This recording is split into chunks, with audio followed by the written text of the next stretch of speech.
Tardes, estimados oyentes. En el tema de hoy quiero tocar algo muy particular y muy importante. ¿Cuál es la principal unidad que tenemos hoy en la sociedad? Esta principal unidad se llama familia y es la base que sustenta la vida de toda nación.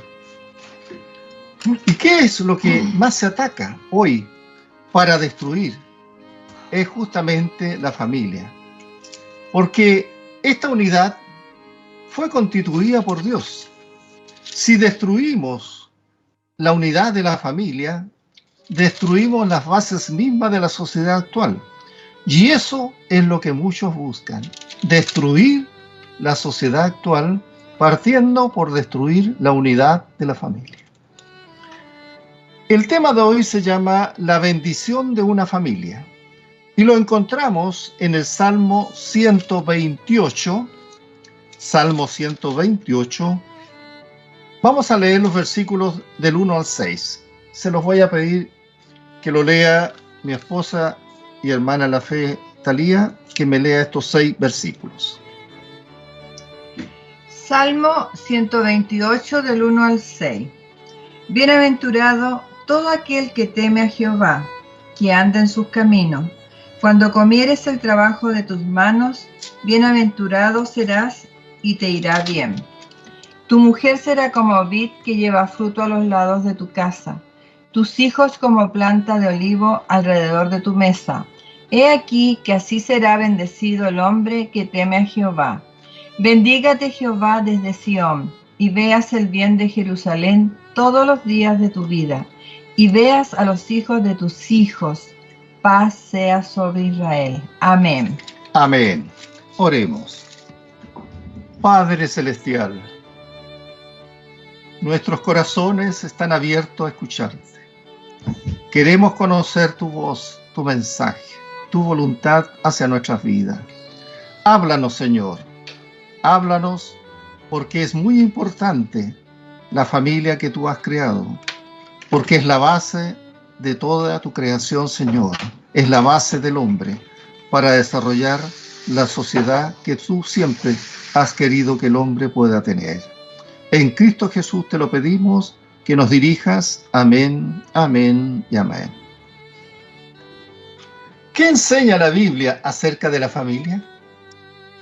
La familia está en el centro del plan de Dios para la felicidad y el progreso de sus hijos, que es parte, ¿cierto?, del fruto de la unión de un hombre y una mujer. La Biblia enseña que Dios estableció la familia desde el principio. Por ejemplo, podemos leer en Marcos 10, 6, ¿cierto? Por esto dejará el hombre a su padre y a su madre, dice, y se unirá a su esposa, y los dos serán una sola carne. Así que no son más ya dos, sino una sola carne. Por tanto, lo que Dios ha unido, no lo separe el hombre. Hoy tenemos muchos ejemplos de familias fuertes. También tenemos, ¿cierto?, muchos ejemplos de familias amorosas y felices.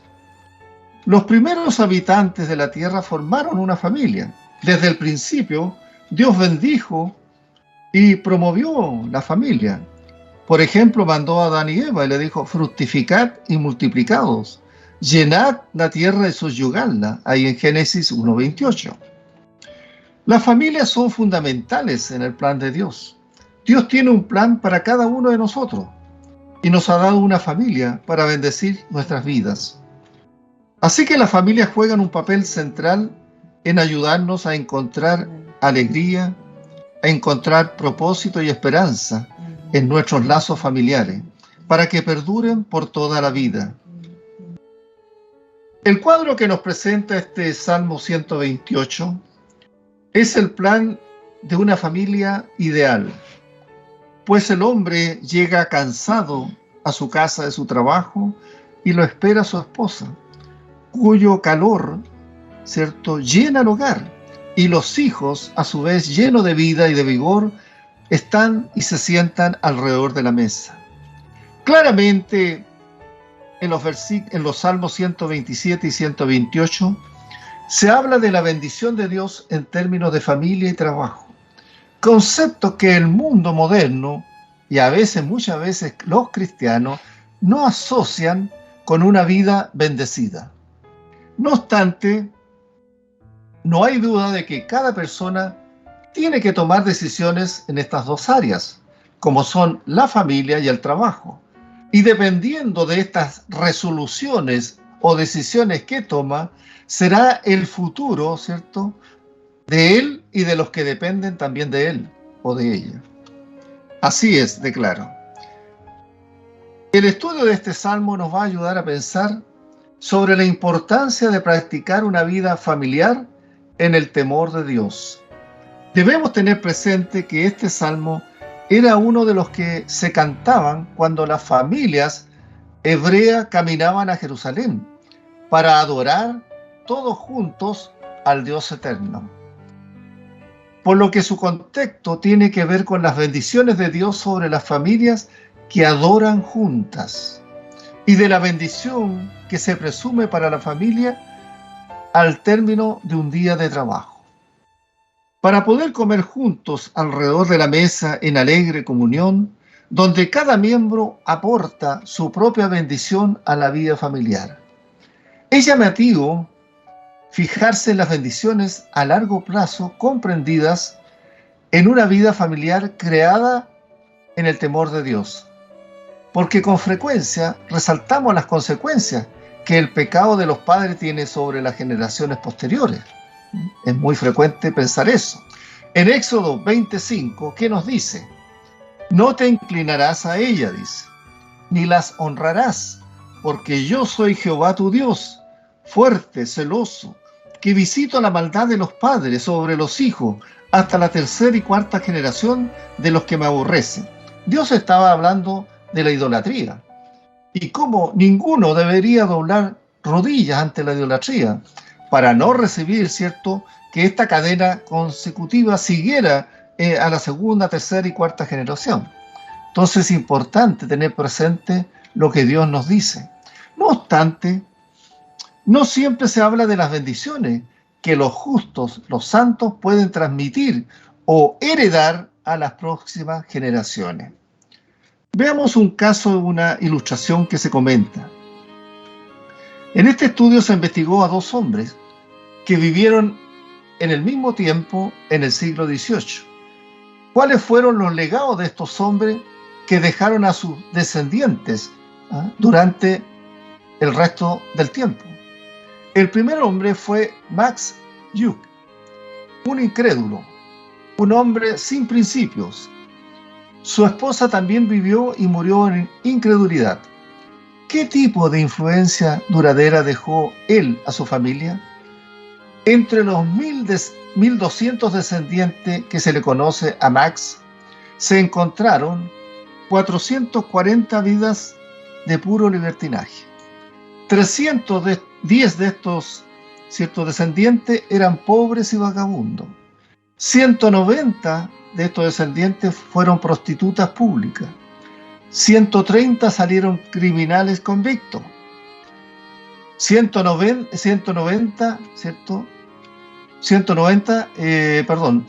ladrones habituales, 55 víctimas de la impureza y 7 de ellos asesinos.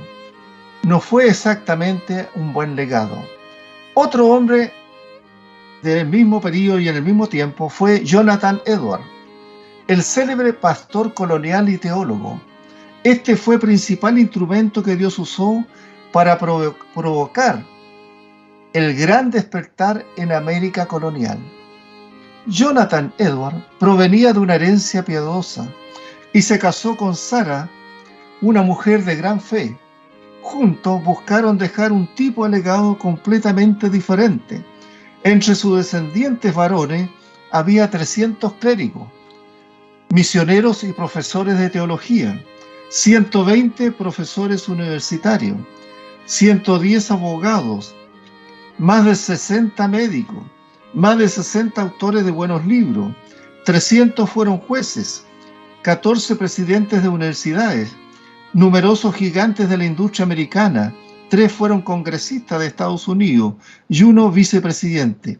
Este fue el legado que perduró, ¿cierto?, con honra y gloria a Dios, dejado por este hombre llamado, ¿cierto?, Jonathan Edwards. Bien, vamos ahora entonces al estudio del primer versículo. Bienaventurado todo aquel que teme a Jehová, que anda en sus caminos. El debido honor y respeto que cada persona debe al Creador se describe como el principio de la sabiduría en muchos lugares. Y, por supuesto, se espera de ello una vida sabia que traiga bendición al caminar nuestro. Aprendemos que el temor de Dios está conectado a la conducta. La persona bendecida teme a Dios en creencia y en conducta. Cuando hablamos de bienaventurados, estamos hablando de la felicidad. Y que todos bien sabemos es el anhelo en general de toda la humanidad. No hay ser humano que no quiera ser feliz. El salmista comienza con una declaración general que conecta la obediencia y la bendición.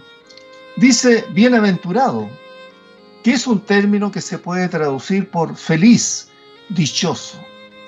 Aprendemos que el temor de Dios, es cierto, está relacionado con ello. La bienaventuranza de la que se trata el Salmo tiene que ver con asuntos espirituales, con aquellos favores que Dios le da a su pueblo. También sabemos que es un deseo básico de todas las personas en todos los lugares del mundo, ya sean que sean salvas o se pierdan, como decíamos recién, obtener y tener y vivir felices. Todos quieren estar contentos y satisfechos, y el cristiano no es una excepción. Pero la pregunta clave es, ¿dónde se encuentra la felicidad? Bienaventurado, decimos parte este versículo, que es la felicidad, y está relacionado con el temor de Dios. Pero, ¿a qué se nos refiere? ¿Qué se dice respecto al temor de Dios? Debemos iniciar aclarando que no se trata de pánico, ni proviene de una conciencia culpable, o del temor ante un Dios majestuoso e implacable, no. Tampoco se trata de sentimientos de un criminal que es presentado ante la justicia con todas las pruebas en su contra, tampoco.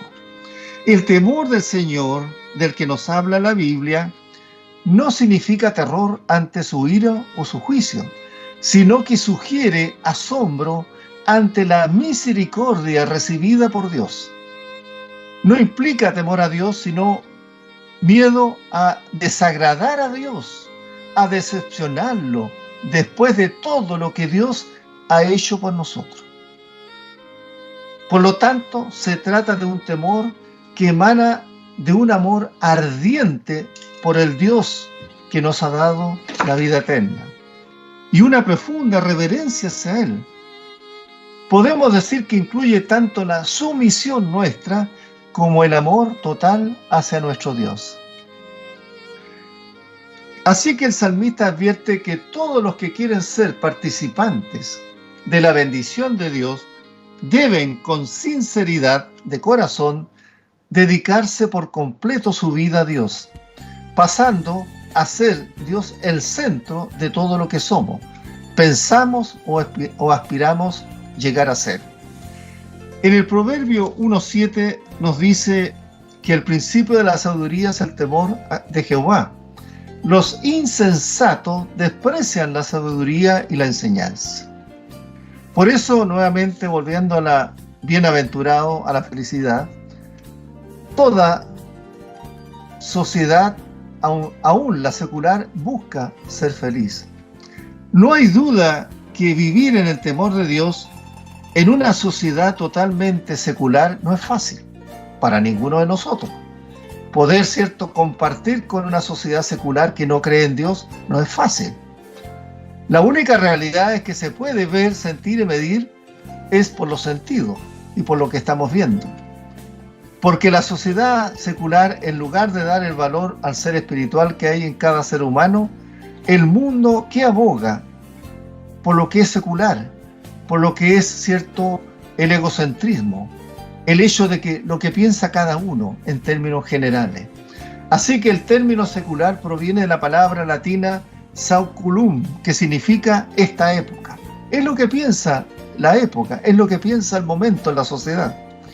Es decir, las personas seculares son aquellas que establecen sus propios límites en su mente, tanto por lo que la época en que vive les está entregando.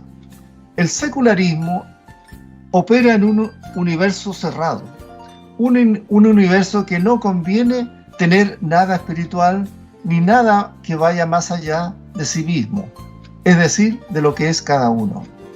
A diferencia del pensamiento cristiano, que acepta cada cosa en relación directa con Dios, ya que para el cristiano verdadero, todo en su vida comienza con Dios y quiere continuar él con Dios y desea terminar junto a Dios cuando tenga que partir.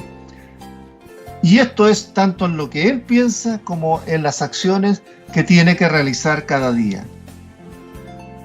El temor de Dios entonces implica un andar de acuerdo a las normas de Dios y a mantenerse siempre en el diseño que Dios nos ha dado, porque hemos sido hechos a imagen y semejanza suya. Dios no nos creó exactamente como Él, porque Dios no tiene cuerpo, no tiene un cuerpo físico. En cambio, somos reflejo de la gloria de Dios.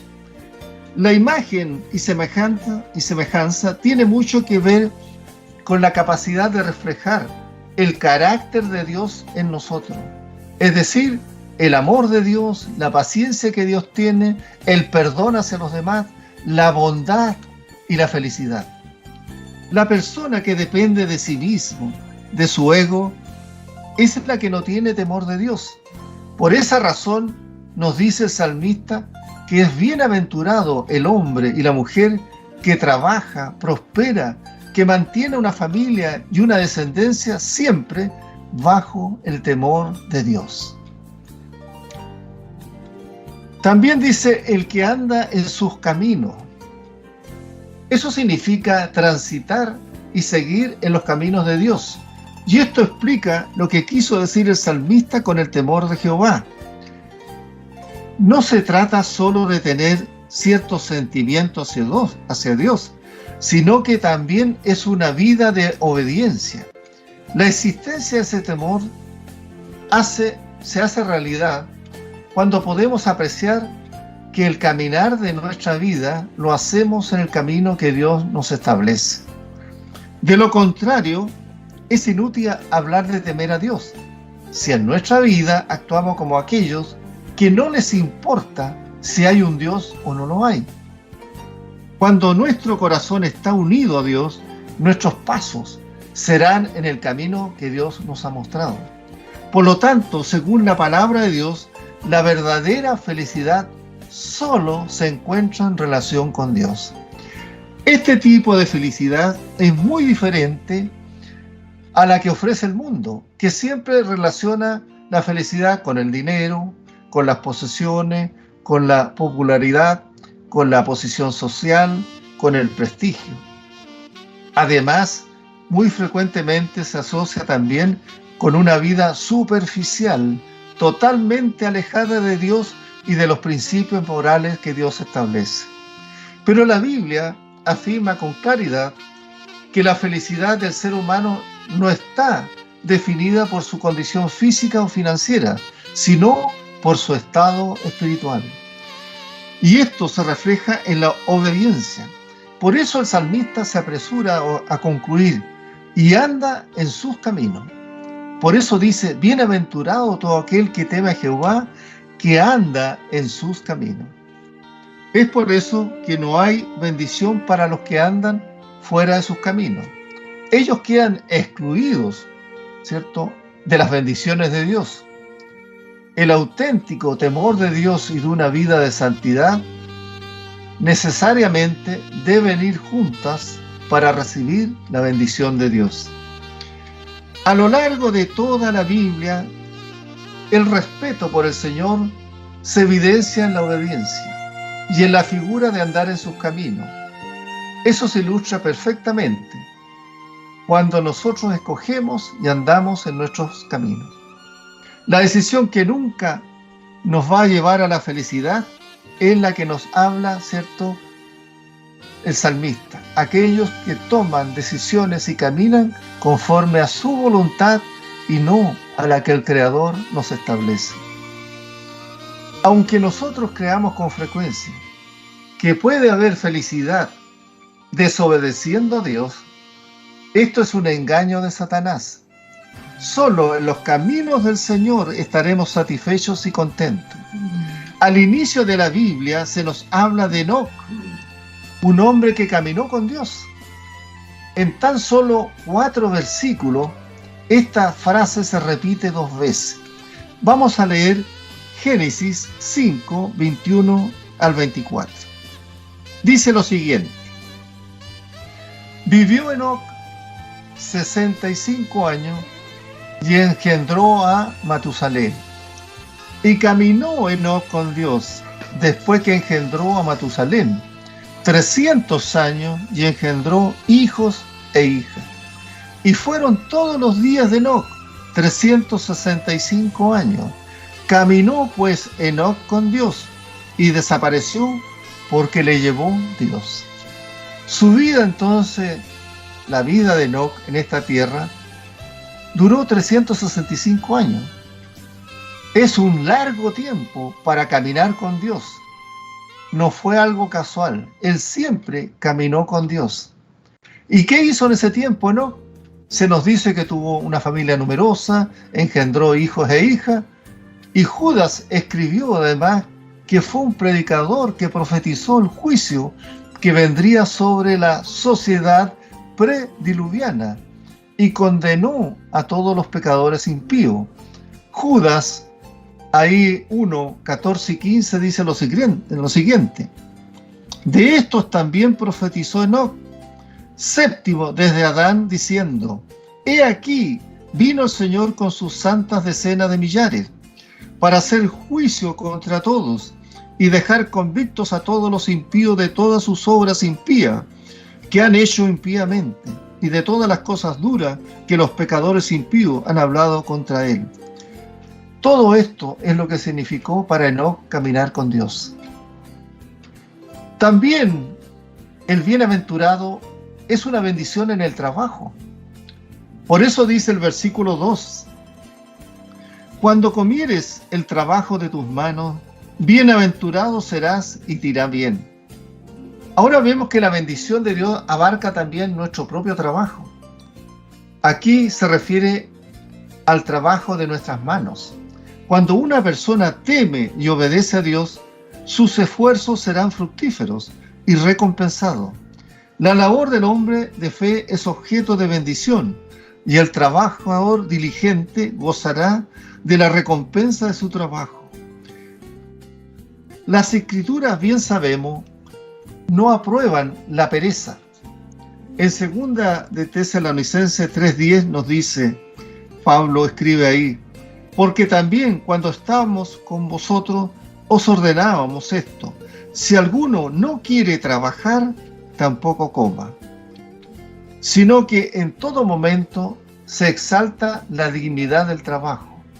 En su amor Dios dispuso para la humanidad una vida de trabajo, a fin de protegerla después de su primer pecado.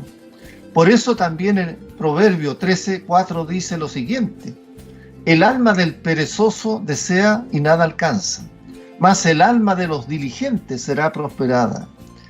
En el Salmo, la alegría familiar surge del trabajo familiar. Un holgazán en una familia estropea esta alegría.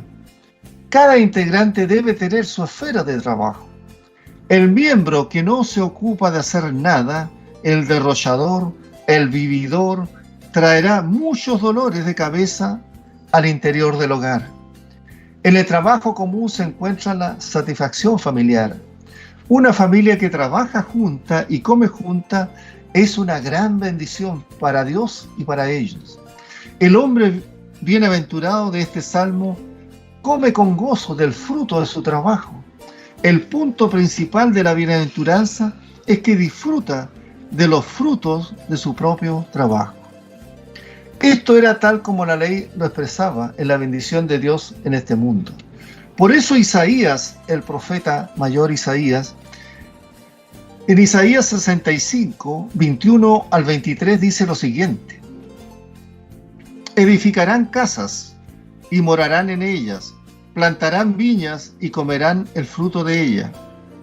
No edificarán para que otro habite, ni plantarán para que otro coma, porque según los días de los árboles serán los días de mi pueblo, y mis escogidos disfrutarán la obra de sus manos. No trabajarán en vano, ni darán a luz para maldición, porque son linaje de los benditos de Jehová, y sus descendientes con ellos. Recordemos que para un esclavo esto sería algo extraordinario y una gran bendición, a la que difícilmente él tendría acceso. Bien, dice también, bienaventurado será y te irá bien. ¿Se tratará de una exageración? El salmista afirma que si tememos a Dios, podemos descartar todo otro temor. Al andar bajo los caminos de Dios, estaremos siempre bajo su protección, su provisión y aprobación. El peligro y la destrucción se mantendrán lejos de nosotros, y todas las cosas van a cooperar para nuestro bien. Por supuesto, no será una bendición que recibimos sin esfuerzo, pero tendremos la bendición divina que asegurará y prosperará lo que con tanto afán hacemos para Dios. Estos versículos en el fondo pasan a sonar maravillosos, bendiciones y prosperidad de manera universal para todos los que temen al Señor. Sin embargo, este lenguaje no suena muchas veces real a algunos cristianos, pues hay algunos creyentes que dicen: ¿pero cómo? Sufrimos de terribles enfermedades, de situaciones familiares, ¿cierto?, dolorosas, tenemos problemas laborales y financieros. Entonces, ¿cómo podemos interpretar este versículo y esta bendición? Lo que debemos tener cuidado es no presionar este salmo para sacar nosotros conclusión de una fórmula de prosperidad automática. Este salmo debe ser leído junto a otros, los que destacan aspectos también negativos de la vida de los creyentes. Todos sabemos que, aunque estemos en las plantas de Cristo, siempre va a haber algún tipo de tribulación. Pero somos vencedores en Cristo Jesús, porque tenemos al Dios eterno a nuestro lado para salir adelante, a diferencia de los que no lo tienen. En cualquier caso, debemos admitir que es muy difícil que los creyentes lleguemos a disfrutar plenamente y absolutamente de las bendiciones de Dios mientras estemos en este mundo bajo los efectos del pecado. La relación inmediata entre la felicidad y la santidad nunca será totalmente garantizada en este mundo. Todo esto nos lleva a aprender y a confiar en Dios. Esta es una lección que solo se aprende en la escuela de la esperanza de Dios. Ahora tenemos también en este salmo la bendición de una familia piadosa. Versículos 3 y 4. Tu mujer, dice, será como vid que lleva fruto a los lados de tu casa. Tus hijos como plantas de olivo alrededor de tu mesa. He aquí que así será bendecido el hombre que teme a Jehová. El que teme a Dios puede ser bendecido con un hogar grande y feliz. El hogar es feliz y los niños prosperan mientras se reúnen, ¿cierto?, alrededor de una mesa. Y hay una sensación en entonces de comunidad y felicidad. En la enseñanza de los sabios del Antiguo Testamento, un lugar próspero y feliz era una de las mayores bendiciones del ser humano. Aquí los hijos se comparaban con los brotes de olivo. El olivo es un símbolo de vitalidad y permanencia. Asimismo, los brotes de olivo se empleaban como imagen de paz y son usados para referirse a la esposa y a los hijos. Así que no es de extrañar entonces que, debido al papel central que el vino y el aceite ocupaban en la sencilla economía y dieta del antiguo Israel, el salmista compare a la familia con estas dos fuentes de sustento, el vino y el aceite.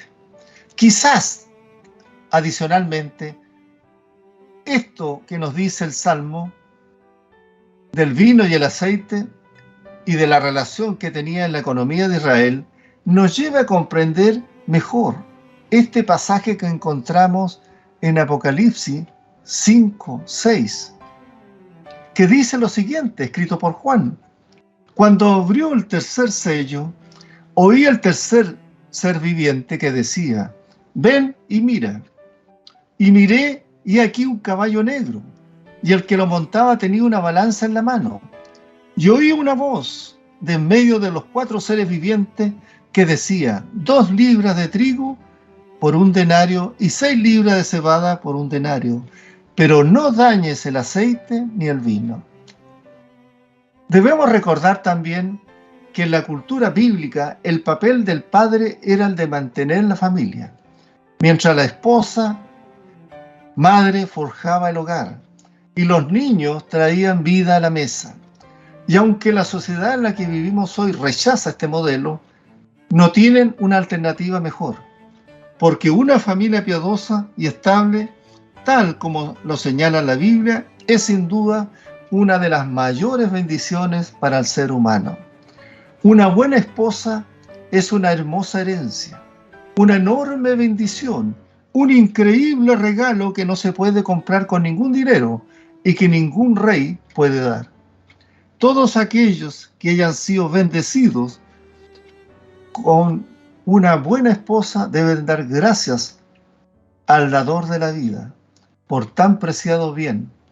Por supuesto, es deber del marido y de la mujer mantener a lo largo de la vida el valor de esa hermosa relación con el cierto deber que tienen ante Dios. Hoy en día, como consecuencia de haber elegido otros modelos diferentes, vemos muchísimas familias destruidas con los terribles efectos que eso tiene sobre los hijos. Dios sigue realizando su gran obra por la humanidad a través del testimonio familiar. Tanto la iglesia como la familia son 2 poderosas fuerzas que Dios sigue usando para asegurar su testimonio en este mundo impío. Por eso debemos respetar y cuidar con mucha atención nuestra familia.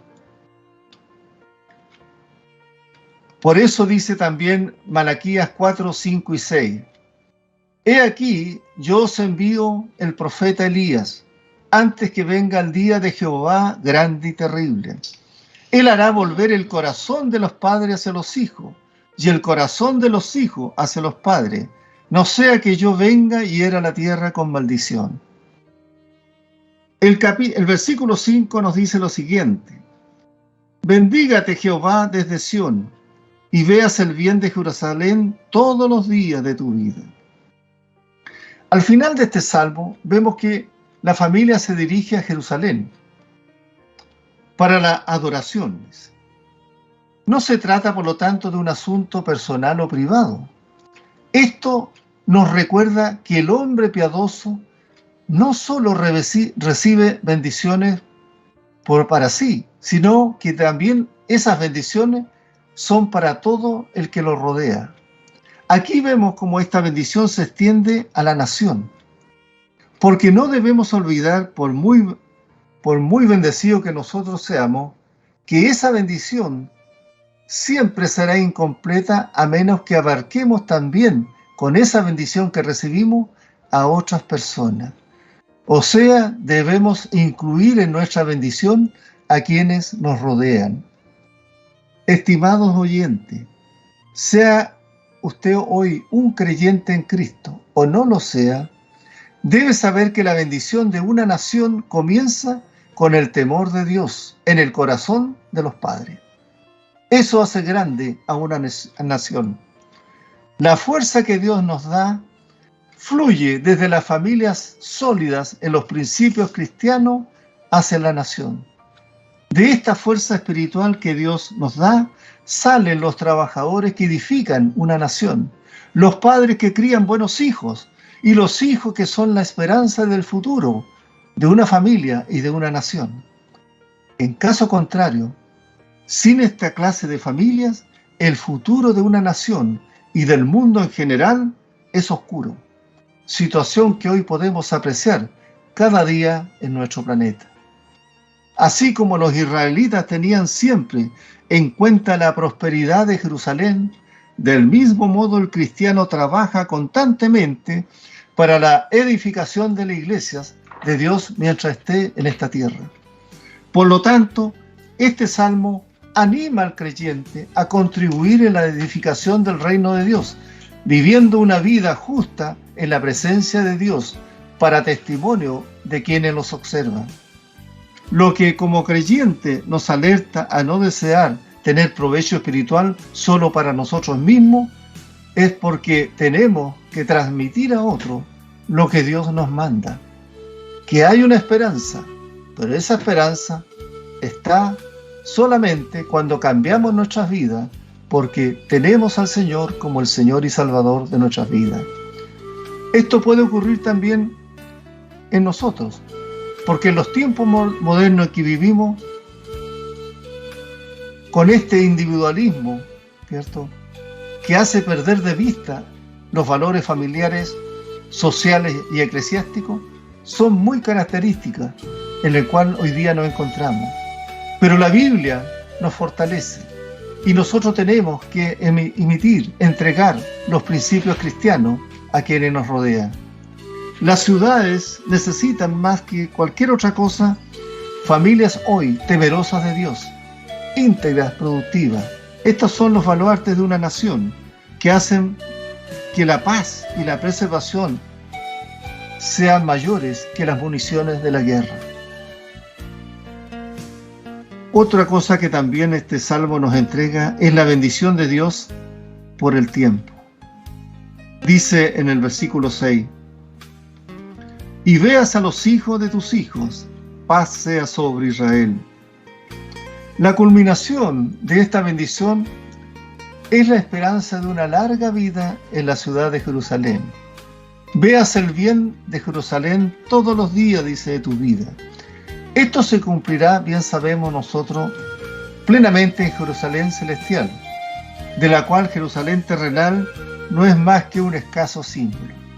Por otro lado, es importante conocer los nietos, porque eso es señal de longevidad. Por eso el Proverbio 17:6 dice: corona de los viejos son los nietos, y la honra de los hijos sus padres.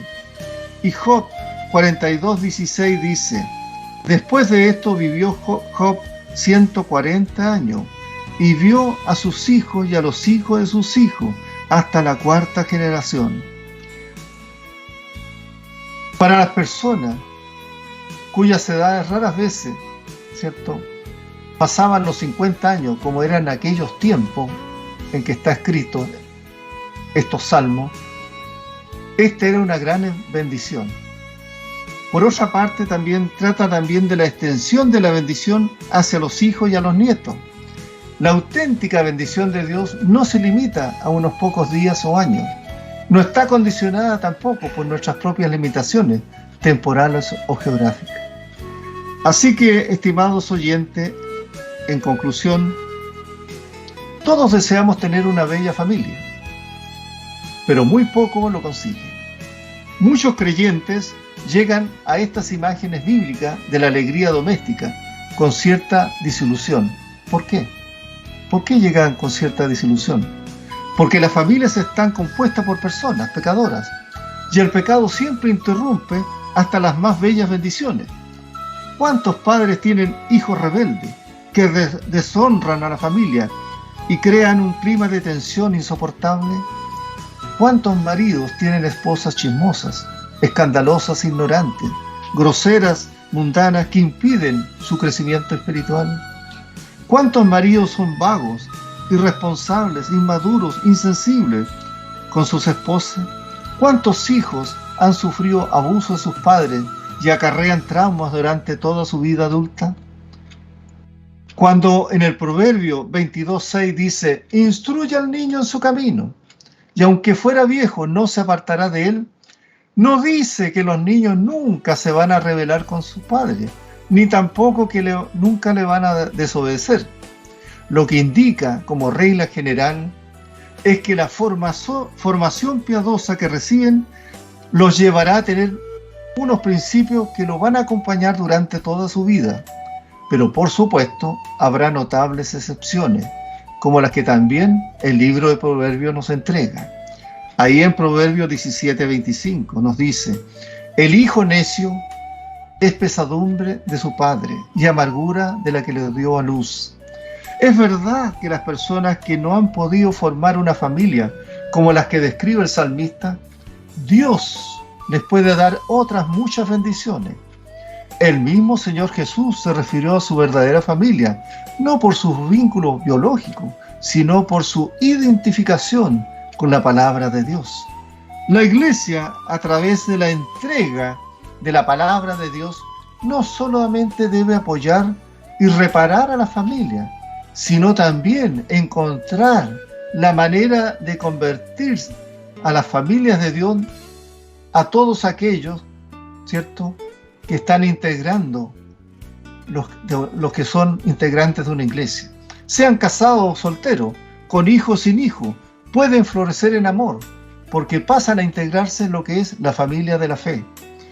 Y por último, es verdad que el Salmo representa la bendición divina en términos de una vid fructífera y plantas de olivo productivas, pero como afirma el profeta Habacuc, en Habacuc 3:17 dice: y aunque la higuera no florezca, ni en las vides haya fruto, aunque falta el producto del olivo, y los labrados no den mantenimiento, y las ovejas sean quitadas de la majada, y no haya vaca en los corrales, con todo, dice, yo me alegraré en Jehová, y me gozaré en el Dios de mi salvación.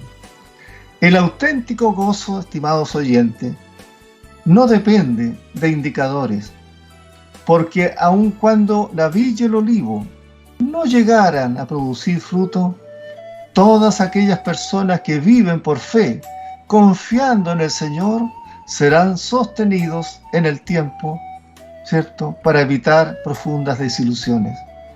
En última instancia, el gozo proviene de la relación vital que tú tengas con el Señor, para que recibas sus bendiciones, porque Él es el único que puede entregar felicidad a nuestros corazones. Oremos. Amado Señor, grande eres tú, Padre, tú que eres nuestro Creador, tú eres nuestro formador, tú que creaste nuestra familia, Señor. A ti vamos siempre para recibir tu hermosa dirección, para que podamos, Señor, como dice el salmista, ser bienaventurados, porque en el temor a ti, Señor, está nuestra felicidad. Así que guíanos cada día, Señor, a cada uno en sus corazones, para que podamos tomar sabias decisiones en tu voluntad, y así podamos tener siempre un círculo familiar hermoso, lleno de felicidad, rodeado, porque tú estás ahí en medio nuestro, Señor. Tú eres el que forma y guía nuestra familia, Señor. Gracias por esas maravillosas bendiciones que tu palabra nos entrega, Señor. Pedimos todo esto en el nombre, que es sobre todo nombre, en el nombre maravilloso de nuestro Señor Jesucristo. Amén, amén y amén.